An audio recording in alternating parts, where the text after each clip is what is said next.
Cher grand frère El Hadj Amadou, Mesdames, Messieurs les journalistes, Mesdames, Messieurs les participants, au nom de la coalition Takku Wallu Sénégal, nous voudrons vous remercier de votre forte présence. L'essentiel, je pense, de cette déclaration de presse a été plus ou moins résumé par Maître El Hadj Amadou Sall.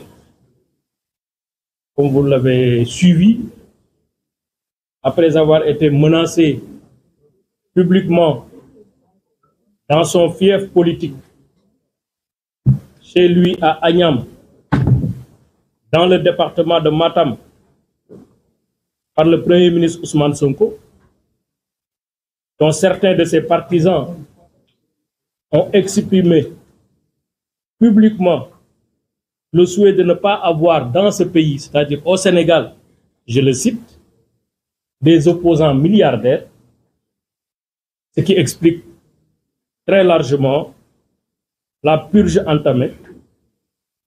Monsieur Mamadou Ngom Di Farba fait l'objet actuellement d'une demande de levée de son immunité parlementaire pour devoir faire face, semble-t-il, à une procédure judiciaire dont il ignore tout.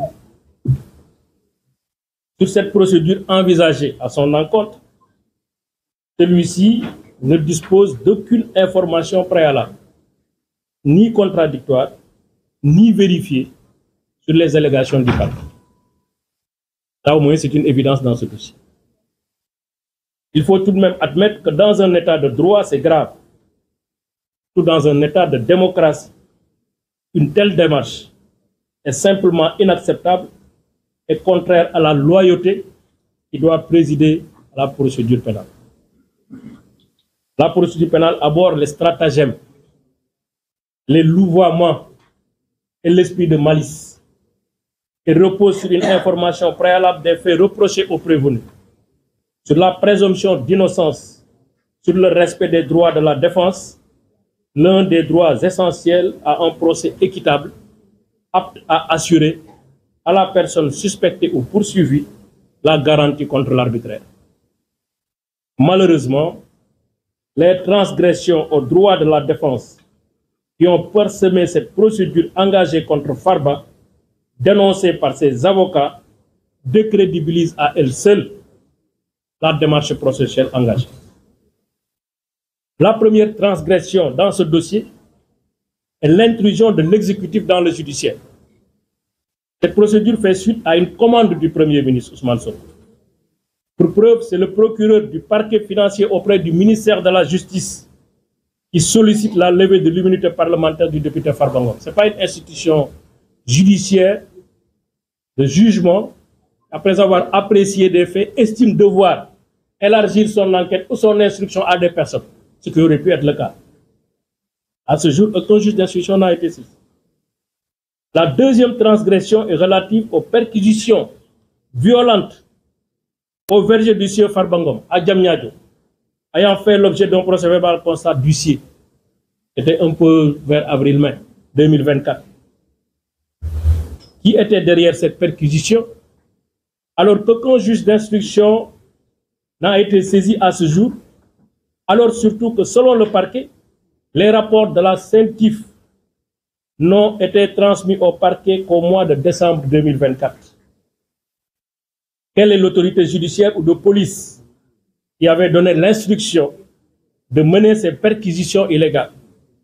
Pourquoi depuis lors, aucune autorité judiciaire n'a pris en charge le règlement de cette forfaiture? Voilà autant de questions sur lesquelles Farba Ngom est en droit d'avoir des réponses. Cette illégalité manifeste, dont l'objectif était d'agir par surprise pour se préconstituer des éléments de preuve contre Farba Ngom, est une autre transgression grave. Elle n'obéit à aucune règle de loyauté, d'honneur et surtout de probité de la procédure pénale, qui doit mettre au cœur de son action le respect des droits de l'individu et surtout préserver la dignité de la justice dans sa démarche de tous les jours. Cette démarche maladroite atteste de l'innocence de Farba Ngom, à qui il ne serait reproché finalement son appartenance à un parti d'opposition dont il est l'un des illustres membres. Farba Ngom n'a commis aucune faute délictuelle, sauf gagner la région de Matam. C'est peut-être ça son seul crime de lèse-majesté. Farba Ngom n'a jamais géré de fonds de deniers publics. Farba Ngom n'a jamais obtenu ou conclu de marché public. Il n'a jamais reçu de fonds de l'État du Sénégal. Il n'a jamais été entendu par la police, encore moins par la CENTI. Aucun élément ne lui a été communiqué sur les faits qui lui sont reprochés. Il ne pouvait en être autrement, car il n'existe aucune infraction à la loi pénale commise par M. Mouhamadou Ngom Farba. Il s'agit pour nous, pour la coalition Takku Wallu Sénégal, d'un acharnement procédural accompagné d'une tentative d'asphyxie financière, foncière et fiscale, et surtout d'étranglement fiscal, en raison d'enquêtes fiscales engagées cumulativement aux poursuites pénales. Au moment où je vous parle, les 3 sociétés de Farba Ngom font l'objet d'enquêtes fiscales. Ça aussi, c'est une information. La SCI ABA, la SCP Sucre, la SCP Tijania font l'objet aujourd'hui d'une enquête fiscale. Mesdames, Messieurs, nous avions tous salué et accompagné la réforme de la CREI, dont la critique majeure portait sur la violation de la présomption d'innocence et le renversement de la charge de la preuve.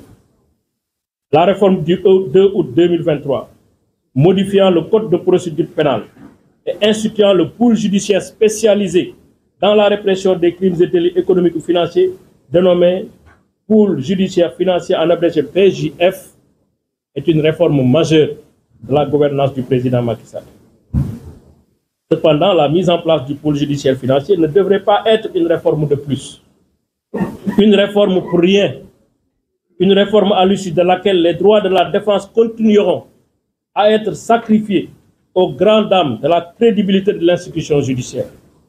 Nous devons tous essayer de préserver cette institution judiciaire en barrant la route principalement aux commandes de l'exécutif, à ses instructions vicieuses dans la procédure et en veillant au respect scrupuleux des textes en vigueur dans le culte de la dignité et de la loyauté sans lesquels il n'y a pas de système judiciaire viable.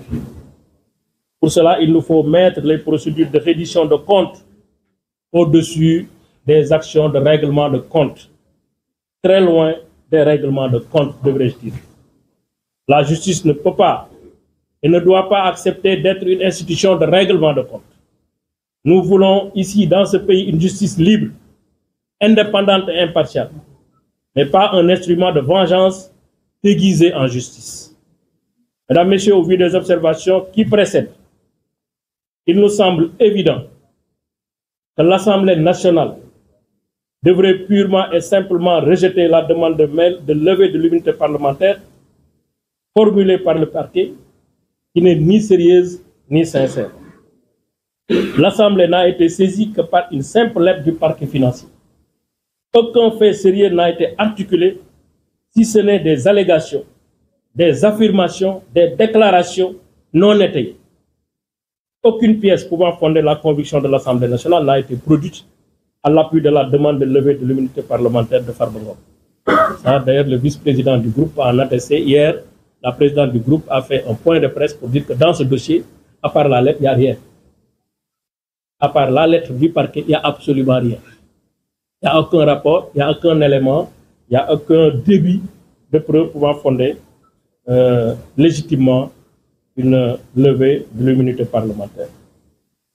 Or, il est vrai, même si l'Assemblée nationale n'est pas une instance devant juger du bien fondé des greffes articulées à l'encontre d'un député, en tant que deuxième institution de la République, elle doit être en mesure de pouvoir objectivement apprécier le caractère sérieux, loyal et sincère de la demande.